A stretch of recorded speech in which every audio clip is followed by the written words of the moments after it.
Computer whiz kid, talented software developer, shrewd businessman, benevolent philanthropist, global health expert. There can be no doubt that Bill Gates has worn many hats on his remarkable journey from his early life as the privileged son of a Seattle area power couple to his current status as one of the richest and most influential people on the planet. But as we have seen in our exploration of Gates' rise as unelected global health czar and population control advocate, the question of who Bill Gates really is no mere philosophical pursuit.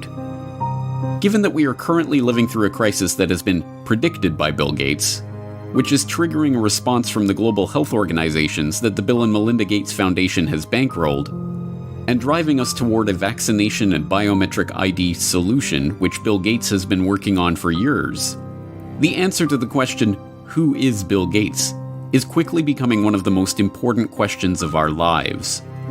That answer will not only tell us about the world that we are living in, but about the one that we are being thrust into, and how we can avoid it.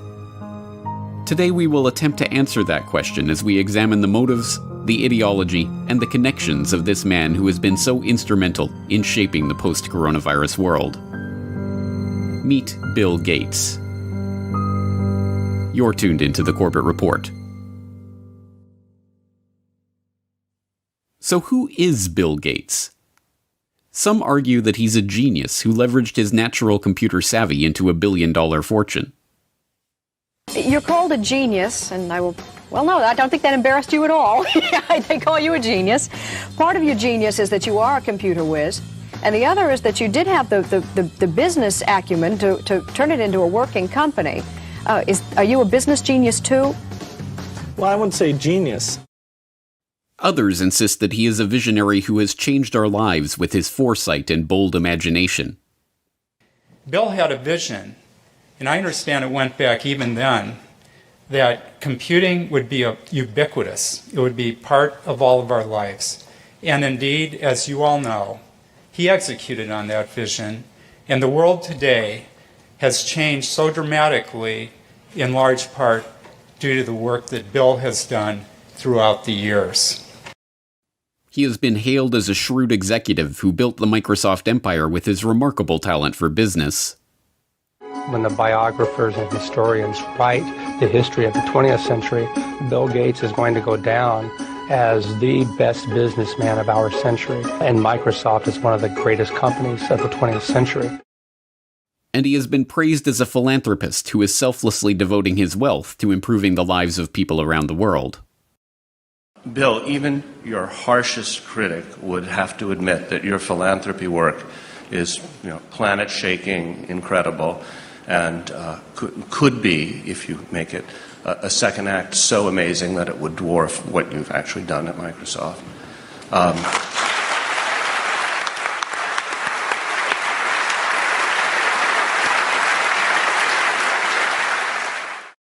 But, like anyone of his status, he has his detractors.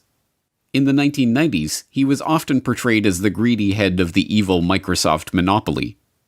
Bill Gates isn't content with his Windows system running just a few PCs. He wants it to run the world, spreading like a computer virus into our faxes, our phones, our TV sets, and yes, even our toasters. But in the age of the coronavirus crisis, he is most often treated like some sort of epidemiologist or leading health researcher. Back here with us once again to talk about this, as well as testing, treatments, and more, Bill Gates, co-chair of the Bill and Melinda Gates Foundation. Bill, thanks so much for being back with us. It's been a little over a month since you were here, and at that time, you said the U.S. had not hit its peak. So at this point, do you think we have peaked, and where do you think we are right now in kind of the arc of the pandemic? But in truth, none of these perspectives are accurate.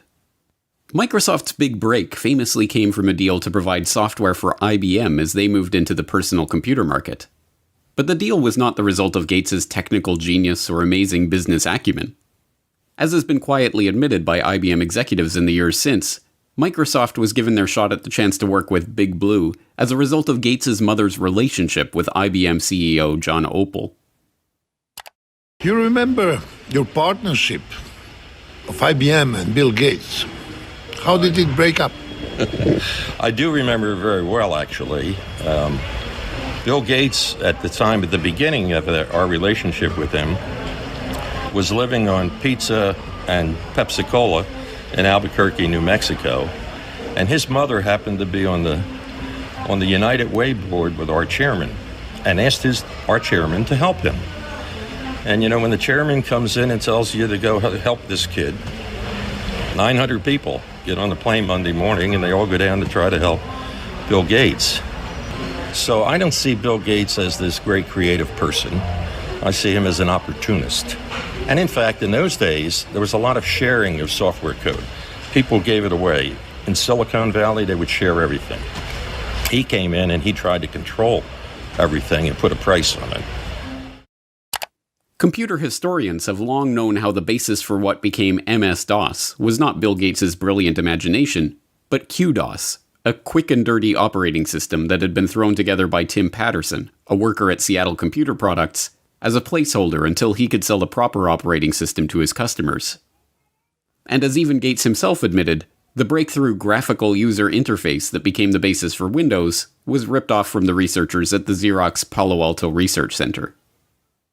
As Bill would say after Apple unsuccessfully sued Microsoft for copyright infringement over Windows GUI, "Hey, Steve, just because you broke into Xerox's house before I did and took the TV doesn't mean I can't go in later and take the stereo."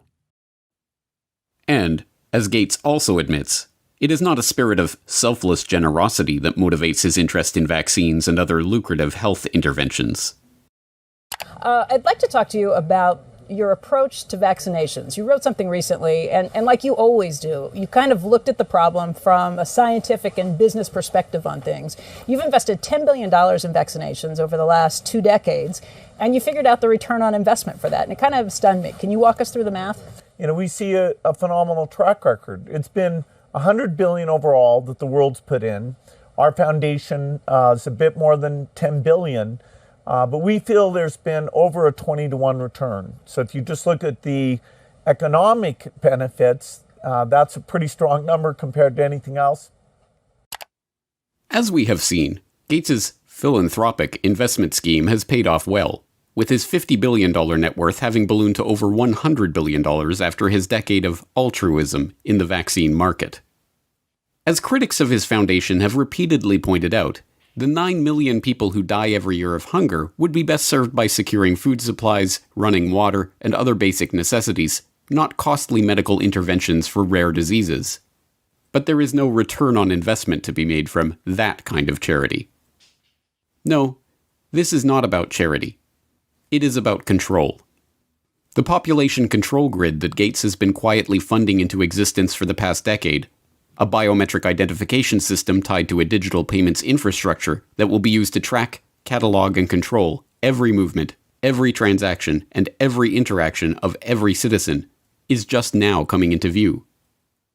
But the real question is, why is he doing this?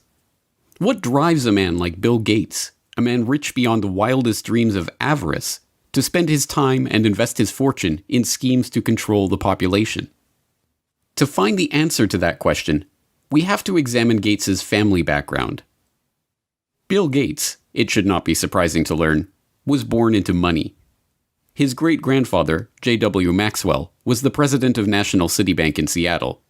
His grandfather, Willard, was also a banker, and his grandmother, Adele, a prominent Seattle civic leader. Bill Gates' mother, Mary Maxwell Gates, was a scion of the Maxwell banking family and, by all accounts, as hard-driving as her forebears. She served as a director of several companies, including First Interstate Bancorp and KIRO-TV of Seattle. She served as a regent at the University of Washington, and she was appointed to the board of the United Way of America, where, as we have seen, she persuaded IBM CEO John Opel to help her son in his fledgling software development career. Bill's father, William H. Gates Sr., was a prominent Seattle area lawyer. He co-founded a powerful law and lobbying firm, helped Howard Schultz in his bid to buy Starbucks, served on the boards of numerous companies and organizations, and, along the way, had a profound influence on his son's life and career. My dad was large presence, both physically and in terms of his wisdom. He worked very hard, so he'd leave in the mornings, often before we had breakfast, and get home in time for dinner. I always looked up to my dad in terms of how hard he worked. At the dinner table, my dad would go through various lawsuits and expect us to follow along. He had high expectations. The young Bill Gates, technically William H. Gates III, although his card-playing family dubbed him Trey, learned much from his parents. From his mother's banking family, he inherited a nose for the dollar, as one childhood friend's father called it. From his hard-driving, legal-minded father, he learned the value of legalizing business arrangements. As a child, he even had a legal contract drawn up to grant him the use of his older sister's baseball mitt. These traits would not earn him many friends, but they served him well as he began to bring order to the anarchic software development community of the 1970s. At that time, software for the brand new personal computer market was the realm of computer hobbyists, people whose excitement about the microcomputer revolution and love of engineering and problem-solving led them to develop and share code freely with each other. But this was no good for the young Bill Gates, who, even before Microsoft was off the ground, was already dreaming of commoditizing this hobby and turning it into the basis of a business empire. In 1976, with the ink still wet on Microsoft's first contract with Micro Instrumentation and Telemetry Systems of Albuquerque, New Mexico, the then 21-year-old Gates wrote an open letter to hobbyists, excoriating the early computer enthusiasts who represented his main market for sharing Microsoft's code for Altair Basic.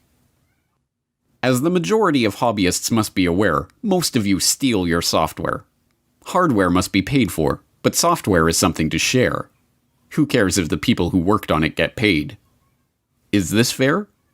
The royalty paid to us, the manual, the tape, and the overhead make it a break-even operation. One thing you do is prevent good software from being written. Who can afford to do professional work for nothing?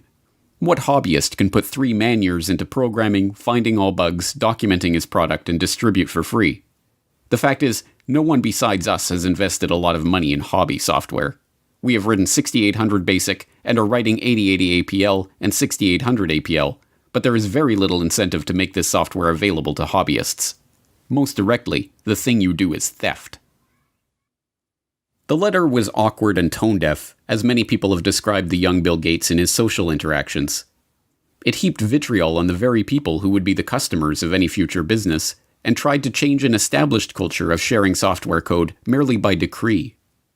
Even Apple computers, which would go on to be one of the prime purveyors of walled garden systems that restrict users' ability to control their own computers, scored an easy marketing victory by responding to Gates' angry letter with a reminder that, yes, folks, Apple Basic is free. But the gauntlet was thrown down, and Gates would have his way. Although freeware and other forms of open-source software development still exist, the establishment of software code as legally protected intellectual property has led to the rise of billionaires like Gates.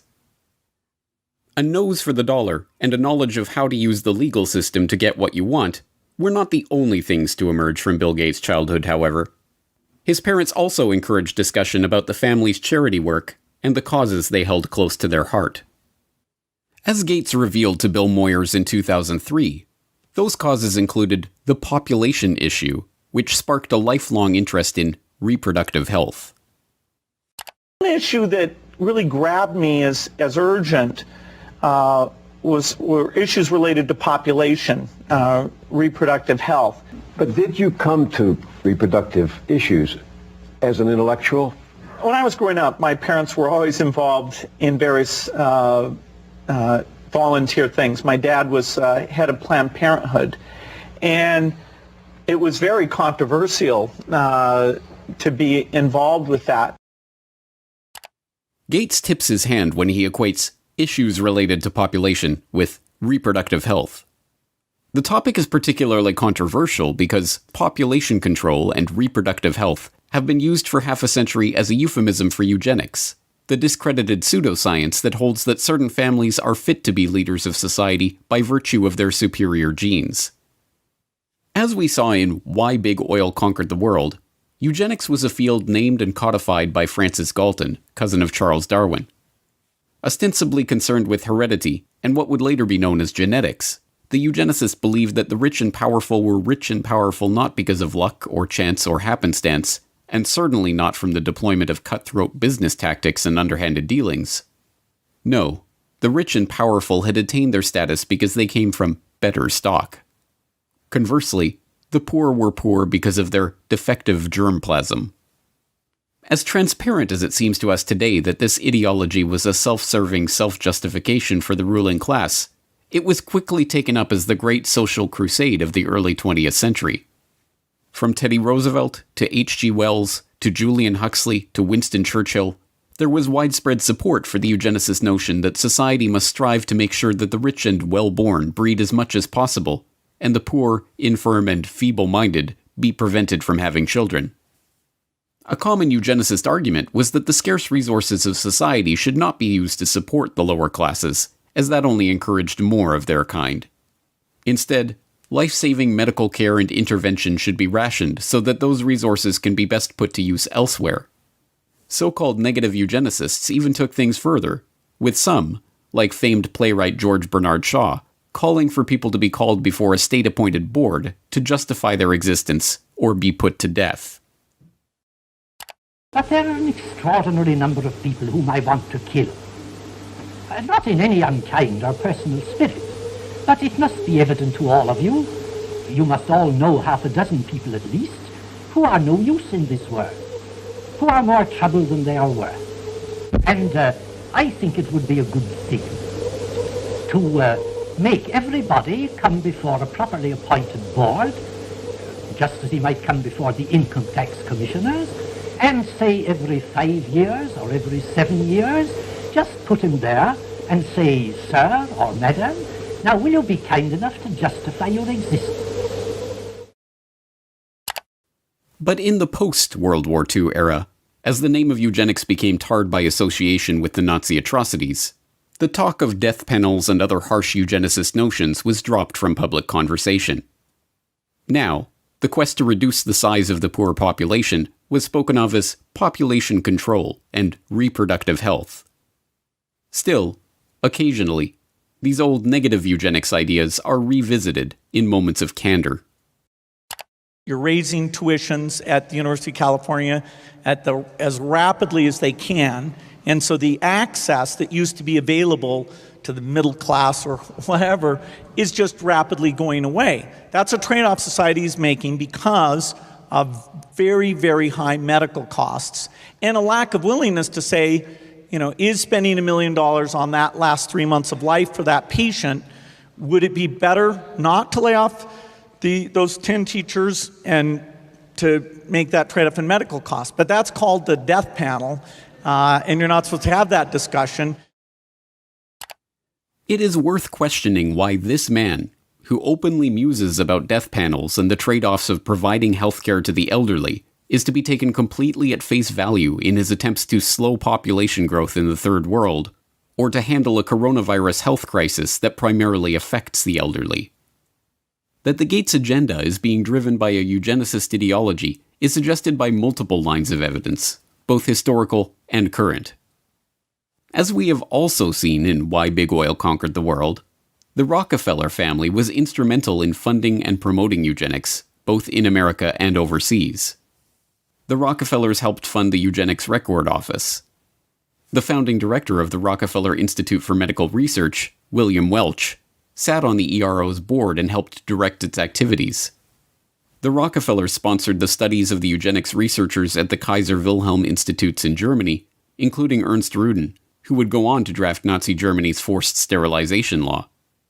And, when the American Eugenics Society became embarrassed of its own name, its longtime director, Frederick Osborne, merely took over as president of the Rockefeller-founded Population Council. This dedication to the cause of public health did not escape the approving gaze of Bill Gates Sr. In a chapter of his 2009 book, Showing Up for Life, called Walking with Giants, he writes admiringly of the Rockefellers and their influence in the field. Every corner we've turned in the field of global health, we've found that the Rockefellers were already there and had been there for years. When we committed to childhood immunization, we found ourselves building on efforts the Rockefeller Foundation had helped launch and fund in the 1980s. When we became interested in fighting malaria and tuberculosis, we learned that the Rockefellers had been studying the prevention and treatment of such diseases around the globe for, in some cases, as long as 100 years. A similar dynamic held true in the case of HIV/AIDS. A lesson we learned from studying and working with the Rockefellers is that to succeed in pursuing audacious goals, you need like-minded partners with whom to collaborate. And we learned that such goals are not prizes claimed by the short-winded. The Rockefellers stay with tough problems for generations. As Gates Sr. suggests, it is by working with like-minded partners that such great achievements in the field of global health can be made. For the Gates, these like-minded partners include the Rockefellers themselves. Bill Gates Sr. got to discuss global health, agriculture, and environment with the likes of David Rockefeller Sr. and David Rockefeller Jr. at a meeting on Philanthropy in a Global Century at Rockefeller University campus in 2000.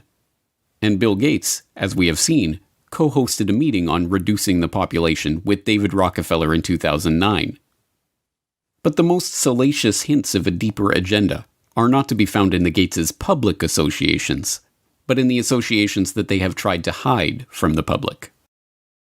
Jeffrey Epstein may be dead, but this story isn't. A shocking new report from the New York Times sheds light on the connection between Microsoft founder Bill Gates and the late Jeffrey Epstein. After Gates' name came up in connection with Epstein and MIT Media Lab, Gates gave a statement to the Wall Street Journal where he insisted he did not have any business relationship or friendship with Epstein. But new reporting from the New York Times outlines numerous meetings between Gates and Epstein and a conversation with Bill and Melinda Gates' foundation, a connection between their foundation and JP Morgan to set up a charitable fund that would financially benefit Epstein. You know what I want to know? Why?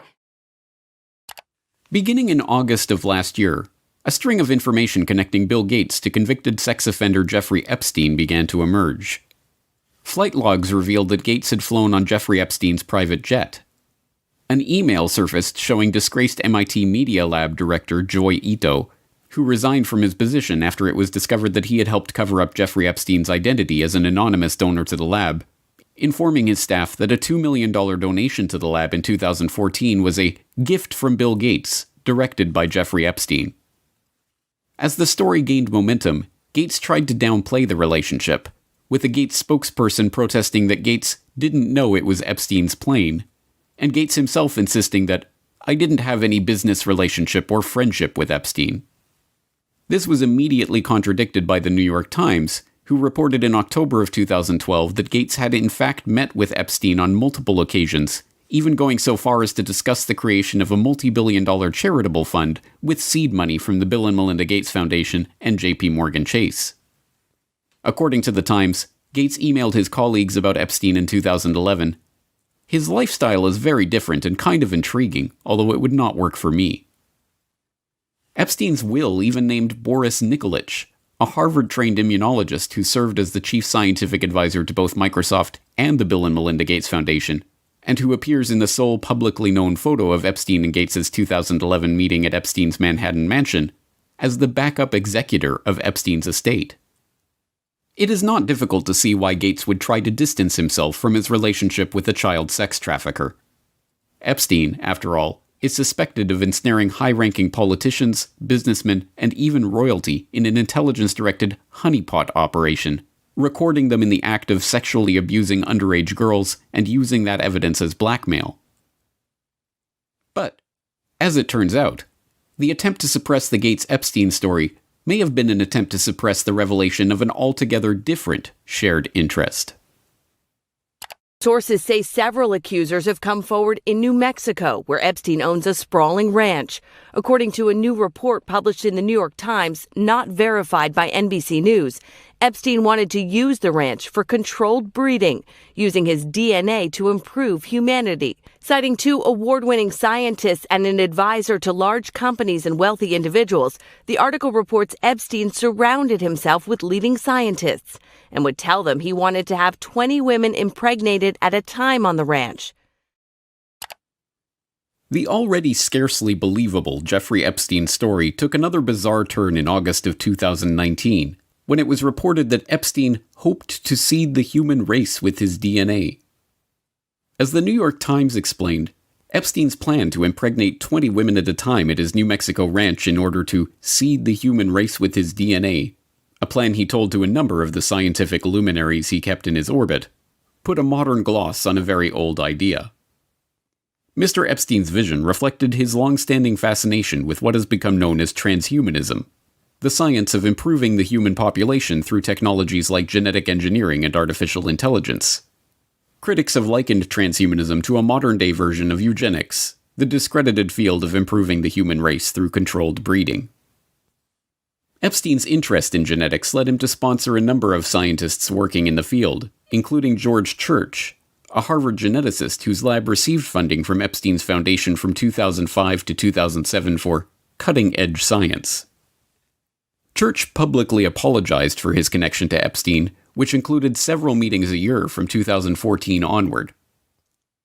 This was neither the first nor the last time that this unassuming Harvard biologist, whose cutting-edge science often strays into controversial areas, caused a public scandal. In 2019, Church proposed a genetics dating app, which was immediately denounced as applied eugenics.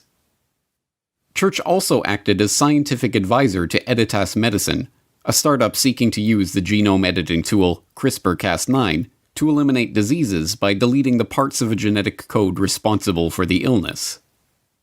In 2015, the company announced it had raised $120 million from a group led by Epstein's appointed backup executor, Dr. Boris Nikolic. Naturally, that group of investors included Bill Gates. Yes, Bill Gates is certainly following his father's advice to collaborate with like-minded partners. So the question remains, is Bill Gates motivated by eugenics? Given that eugenics went underground over half a century ago, we are unlikely ever to unearth a frank admission along those lines from Gates himself. After all, there are no longer any card-carrying members of the American Eugenics Society.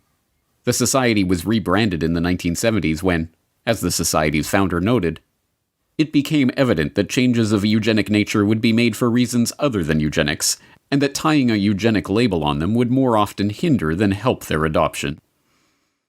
But there was an American Eugenics Society in the 1920s, and it just so happened to boast a William H. Gates on its member roster. But perhaps that is just a coincidence. And there was an American Eugenics Society in the 1960s, when William H. Gates II was preceded as head of Planned Parenthood by Alan Guttmacher, who simultaneously served as the director of the American Eugenics Society. And perhaps it was coincidence that the Bill and Melinda Gates Foundation organized their London Summit on Family Planning, at which the Gates recommitted themselves to funding population control in the Third World, in July 2012. On the anniversary of the first International Eugenics Congress, held in London exactly 100 years prior. And perhaps it is reaching to compare the young Bill Gates' dating preferences to the genetic-based dating favored by modern-day eugenicists. I interviewed several women who had dated Bill just briefly, and one told me the very first question Bill asked her was, "What did you score on your SAT test?" This is not exactly, what a young woman wants to hear. For Bill Gates, though, he had scored a perfect 800 on his math portion of the SAT, and this was a matter of pride with him, and he wanted to make sure whoever he was dating, had scored a pretty high grade. No. We cannot expect an answer about Bill Gates' true motives to come from Gates himself. By this point, the question of Bill Gates' intentions has been buried under the combined weight of hundreds of millions of dollars of paid PR spin.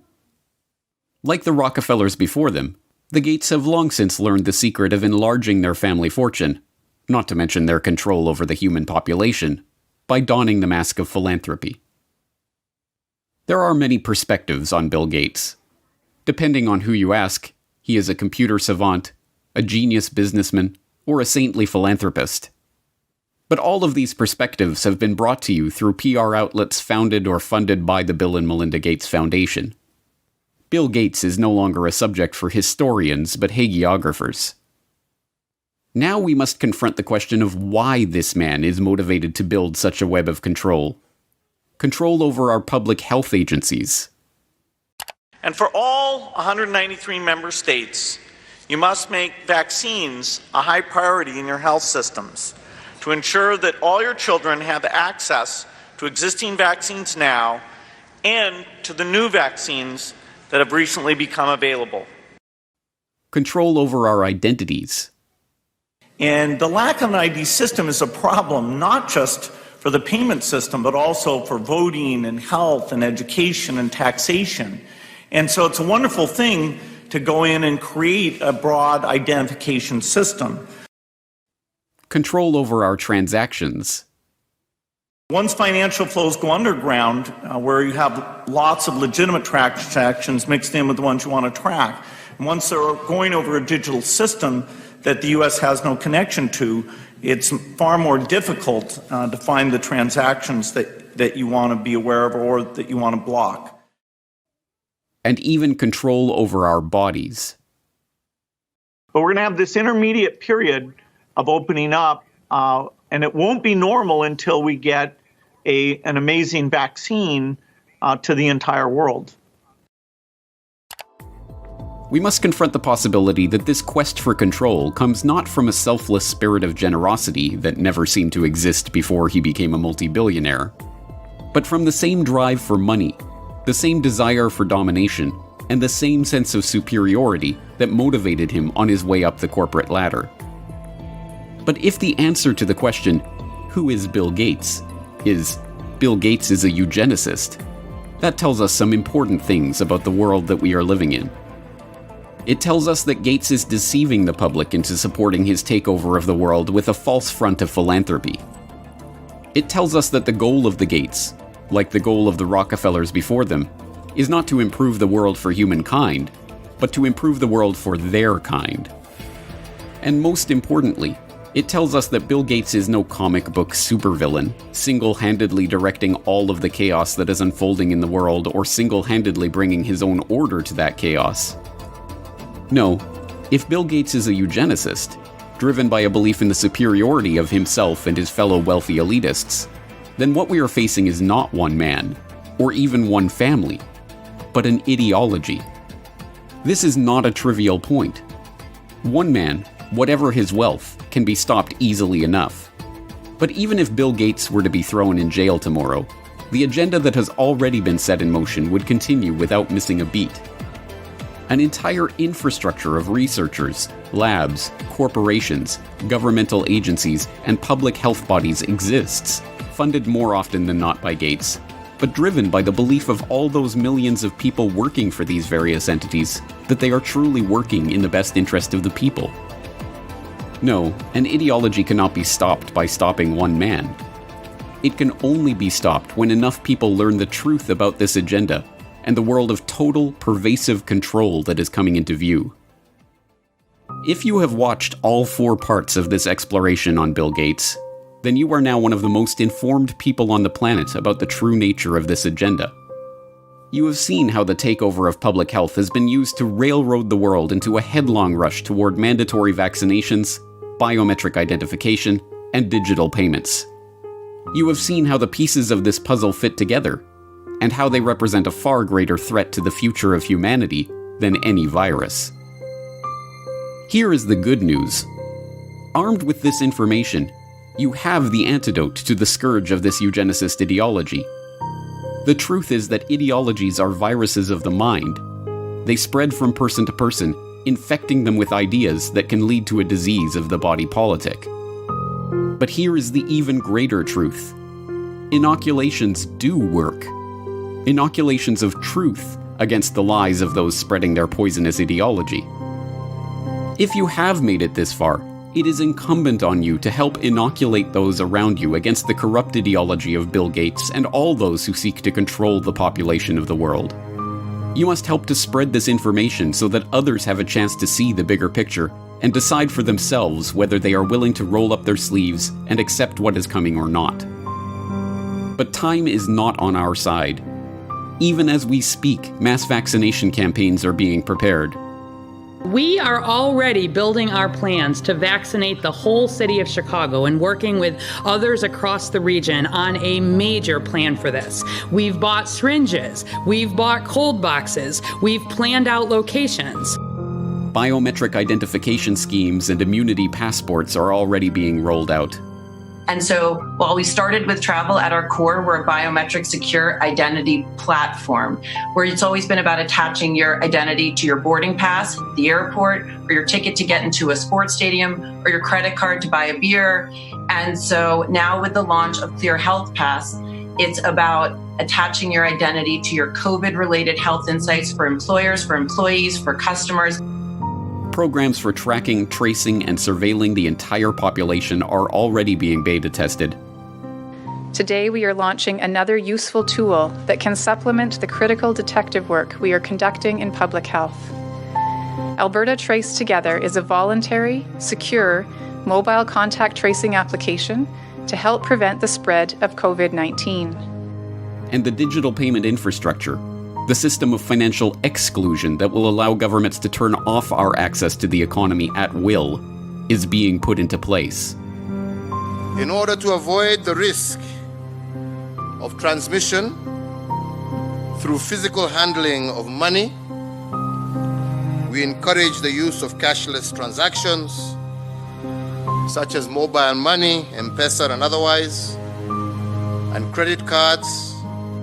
People are using touchless payment systems much more than they're using cash, both because we're not interacting with people directly as much anymore, and also because cash is kind of skeezy. We must spread the word about the dark nature of this population control agenda to as many people as we can, before our ability to speak out against this agenda is taken away for good. Thanks to the likes of Bill Gates, the virus of this population control agenda is already here. It is threatening to crash the system as we've known it. But if Bill Gates has taught us anything, Applications like Word and Excel, it's how to deal with a virus. It's time for a hard reset.